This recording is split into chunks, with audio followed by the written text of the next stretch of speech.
சசிகுமார் அண்ணன் அவர்களை கண்டிப்பா சொல்லலாம். ஒரு மிகப்பெரிய கைத்தட்டலோட சசிகுமார் அவர்களை பேச அழைக்கிறோம்.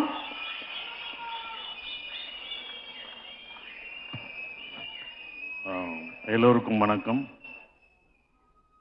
ரொம்ப நேரம் பேச முடியாது, ஏன்னா எல்லாரும் கொஞ்ச நேரம் தான் பேசணும்.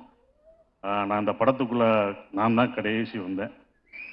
எல்லாருமே கேஸ்டிங் இது பண்ணிட்டாங்க. கடைசி நேரத்தில் தான் என்னையே கூப்பிட்டாங்க. அப்போ துரை செந்தில்குமார் சார் கதை சொன்னார்.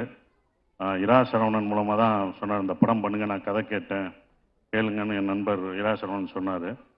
அப்போ அவரோட ஆஃபீஸில் உட்காந்து கதை கேட்டேன். டைரக்டர் சொல்லிட்டு இருந்தார். சொல்லி முடித்த உடனே கதை நல்லா இருக்கா நல்லா இல்லைலாம் யாரும் கேட்கல. ப்ரொடியூசர் அப்படியே ஒரு தட்டோடு வந்தார். ஆப்பிள் ஸ்வீட்ஸு எல்லாத்தையும் எடுத்து குமார் ப்ரொடியூசர் வந்து, சார் இந்தாங்க சார், இல்லைப்பா அந்த படத்தை பற்றி சில டவுட்டு, இல்லை சார் நல்லா இருக்கு சார், ஃபோட்டோ எடுத்தாங்க இது பண்ணாங்க, என்ன நடந்ததுன்னு எனக்கு புரியவே இல்லை. எல்லாம் நினச்சிட்டாங்க கடைசி நேரத்தில் நான் மாட்டேன், டைரக்ஷன் பண்ண போகிறேன்னு வேறு சொல்லிட்டு இருந்தேன், மாட்டேன் அப்படின்லாம் சொல்லுவேன்னு நினச்சி, இருப்பா எப்படியாவது கேளுங்க, கடைசியாவது படம் ஒருத்தண்ட கதை சொல்லியிருக்கீங்க, கதை நல்லா இருக்கா இல்லையான்னு கேளுங்க. இல்லை சார் இந்தாங்க சார் பிடிங்க சார் ஃபோட்டோ எடுங்க. ஃபோட்டோவும் எடுத்துட்டாங்க. எதுவுமே பண்ண முடியாத மாதிரி ஒரு லாக் பண்ண மாதிரி சுற்றி பண்ணிட்டாங்க. ஆனால் ஒன்று எல்லாமே நினச்சாங்க. ஆனால் குமார் ப்ரொடியூசர் நினச்சாரு நான் பண்ண மாட்டேன், ஏதாவது மனசு மாறிடுவேன்னு நினச்சி எல்லாம் பண்ணாங்க. ஆனால் நான் கதை கேட்க வர்றதுக்கு முன்னாடி இந்த கதை நல்லா இருக்கும் நல்லா இல்லையோ சூரிக்காண்டி பண்ணணும் அப்படின்னு நினச்சி தான் நான் வந்தேன். அந்த ஒரு இதுக்காக தான் இப்போ எல்லாமே வந்திருக்கோம்னா, இப்போ வெற்றிமாறன் சார் வந்து சூரிய ஒரு ஹீரோவாக வளர்த்து விட்டார்.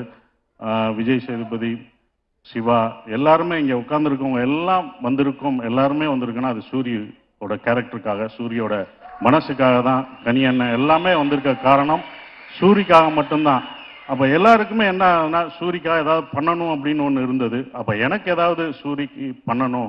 ஏன்னா சுந்தரபாண்டியனுக்கு அப்புறம் நாங்கள்லாம் இப்போ பண்ண ஒரு படம் சுந்தரபாண்டியில் கிட்டத்தட்ட அவர் வந்து சுந்தரபாண்டியில் இருந்தால் செகண்ட் ஹீரோவாக அந்த படத்தில் அவர் இன்னொரு ஹீரோவாக 2 ஹீரோ நானும் அவரும் அப்படி பண்ண ஒரு படமாக அது இருந்தது.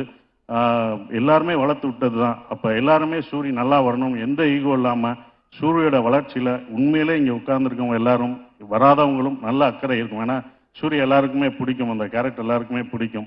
ஸோ அதனால தான் இந்த படம் வந்து சூரிக்காக பண்ணணும் அப்படின்ற ஒரு விஷயத்துக்காக தான் நான் இந்த படத்தில் பண்ணேன். ஸோ இந்த படம் ரொம்ப அற்புதமாக வந்திருக்கு. நான் படம் எனக்கு அதுக்கப்புறம் தான் போட்டு காமிச்சாங்க, ரொம்ப நல்லா வந்திருக்கு. ஸோ டைரக்டருக்கு என்னுடைய வாழ்த்துக்கள், கேமராமேன் எல்லாருக்கும் என்னுடைய